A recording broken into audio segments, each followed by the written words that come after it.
దేవుని నామానికి మహిమ కలుగునుగాక.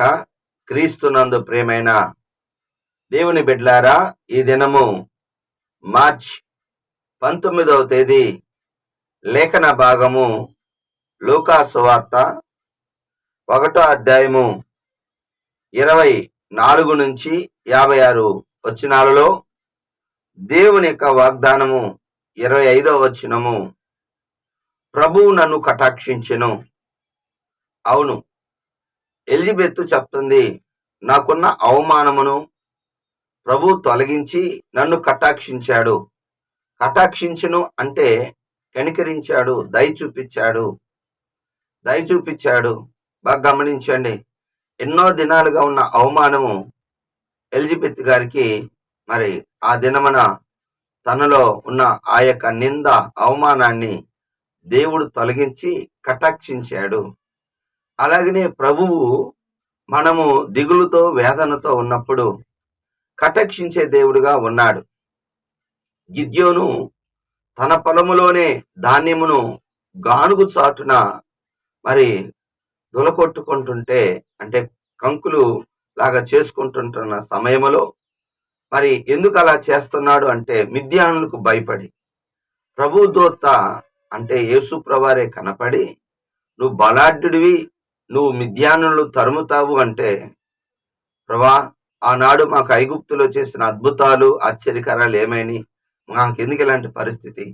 ఆ పరిస్థితిని కాదు, కానీ ఇప్పుడు నువ్వు లేచి మిద్యానులు తరుమన్నప్పుడు నువ్వు నిజంగా నన్ను కటాక్షిస్తే, న్యాయాధిపతుల గ్రంథం 6వ అధ్యాయం 17వ వచనంలో, మరి నీ కటాక్ష నా మీద ఉన్నట్లయితే ఒక చిన్న సూచన అడుగుతాను ప్రభా, నేను వెళ్ళి మేకపిల్లను వధించి మరి రొట్టెలు, మరి పొంగని రొట్టెలు సిద్ధపరుస్తాను, వాటిని తీసుకొని వస్తాను, అప్పుడు దాకా మీరు ఉంటారంటే ఉంటాను అని చెప్పి వాటిని సిద్ధపరచుకొని గంపలో తెచ్చినప్పుడు ఆ గంపలో ఉన్న ఆ యొక్క మాంసమును రొట్టెలను బండ మీద పెట్టి నీళ్లు పోయమన్నాడు.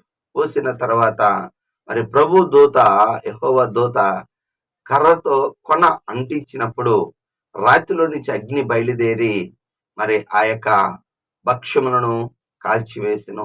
వెంటనే ప్రభువు నన్ను కటాక్షించాడు. ఇక నాకు ధైర్యం వచ్చింది, నేను మిద్యానులు తరుముతాను. అవును, దేవుడు నిన్ను కటాక్షిస్తే నువ్వు శత్రువును కూడా తరుముతావు, నీకున్న పరిస్థితులను కూడా తరుముతావు. మిద్యానీయులను గిద్యోను జయించాడు. హల్లెలూయా.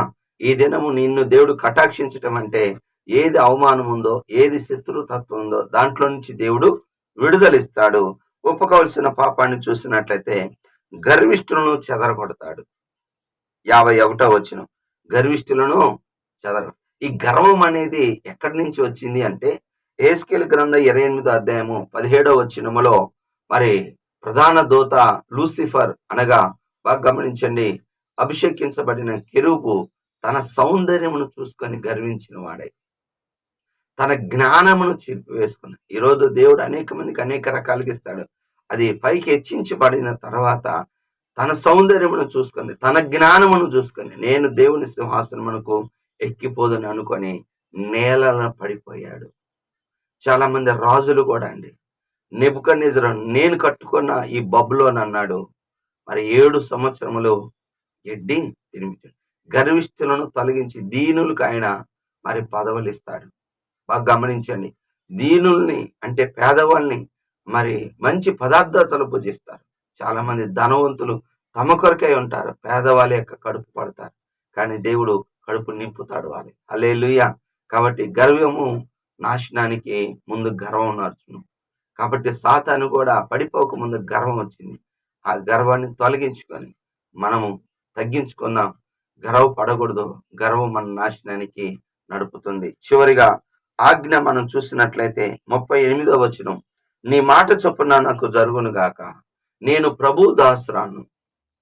కనికైనా మరి దగ్గరికి మరి గాబ్రియేలు దేవదూత వచ్చి మరి శుభవచనం చెప్పినప్పుడు ఇది ఎలా జరుగును మరి అంటే, పరిశుద్ధాత్మ దేవుడు నిన్ను కమ్ముకొను, సర్వోన్నతుని యొక్క శక్తి నేను కమ్ముకొని, పుట్టబో శిశువు పరిశుద్ధుడును, అది సర్వోన్నతునికి దేవుని కుమారుడు. అవును, ఇలా చెప్పిన తర్వాత మరి యేసు ప్రభువారు మరి నీలోకి రావాలి అంటే నీ పర్మిషన్ లేకుండా రాడు. అంటే నేను ప్రభు దాసురాలుని, నీ మాట చొప్పున నాకు జరుగును గాక అంటే పరిశుద్ధాత్మ దేవుడు యేసు ప్రభువారిని గర్భంలో ఉంచాడు. హల్లెలూయా. అంటే పరిశుద్ధాత్మ ద్వారా బాగా గమనించండి, దైవ శక్తి కమ్ముకుంటది. జక్కయ్య కూడా యేసును చేర్చుకున్నాడు కాబట్టి వాళ్ళ ఇంటికి వెళ్ళాడు. నిజమండి. ఈరోజు బలవంతంగా యేసు ప్రభువారు ఎవరి హృదయంలోనికి రాడు. నేను పాస్టర్నైనా ఒక ఇంట్లోకి దాహం అవుతుందని ఒక ఇంట్లోకి వెళ్ళి మరి ఫ్రిడ్జ్లో నీళ్ళు తీసుకొని ఉంటే నన్ను దొంగ అంటారు. మన ప్రభు మరి ప్రయాసపడి భారం మోసుకొని సమస్త జిల్లారా నా దగ్గర రండి అంటున్నాడు. బలవంతం చేయగానే బతిమలాడతాడు. ఈ యొక్క దినము దేవుని యొక్క మాట ప్రకారం చేయి, దేవుడు నీకు గొప్ప కార్యాలు చేస్తాడు. స్త్రీలలో ఆశీర్వదించబడింది. సర్వోన్నతుడు నాకు గొప్ప కార్యాలు చేశాడు. తరతరాలు మరియమ్మ గారి పేరు నిలబడిపోయింది. ఎన్నో సంవత్సరాల నుంచి మనం ఆమె గురించి తెలియజేస్తున్నాం. ఆమె చేస్తున్న ధైర్యం ఏంటో తెలిసిన, దేవుడు చెప్పినట్టు నేను వింటాను. ఆయన దాసురాలను, ఇదిగో నేను వివాహం చేసుకోవాలి అలా కాదండి. ముందు దేవుడు ఏది చెప్తాడో దానికి మనం ఓవే అయినప్పుడు దేవుడు మనల్ని గొప్ప చేస్తాడు. దేవుడి మాటలు దీవించును గాక. ఆమేన్. ప్రార్థన చేసుకుందాం. ప్రేమ కలిగిన తండ్రి యేసయ్యా నీకు వందనాలు, స్తుతులు, స్తోత్రాలు నాయన. ఇప్పటి వరకు నీ కృపలో నీ దయలో నాయన నీ వాక్యాన్ని విన్నాం తండ్రి. మమ్మల్ని కటాక్షించండి, మీరు కనికరించండి, కాపుదరియండి. గర్వం లేకుండా మేము ఉండేటట్లుగా దయచేయండి నాయన. ఎల్లప్పుడూ నీ మాట చొప్పునే మా జీవితంలో జరిగించమని సహాయం చేయమని మహిమను తెచ్చుకోమని యేసు నామములో ప్రార్థిస్తున్నాను తండ్రి.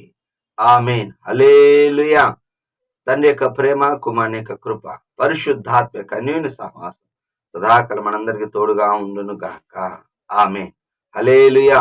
దేవుడు మిమ్మల్ని దీవించును గాక.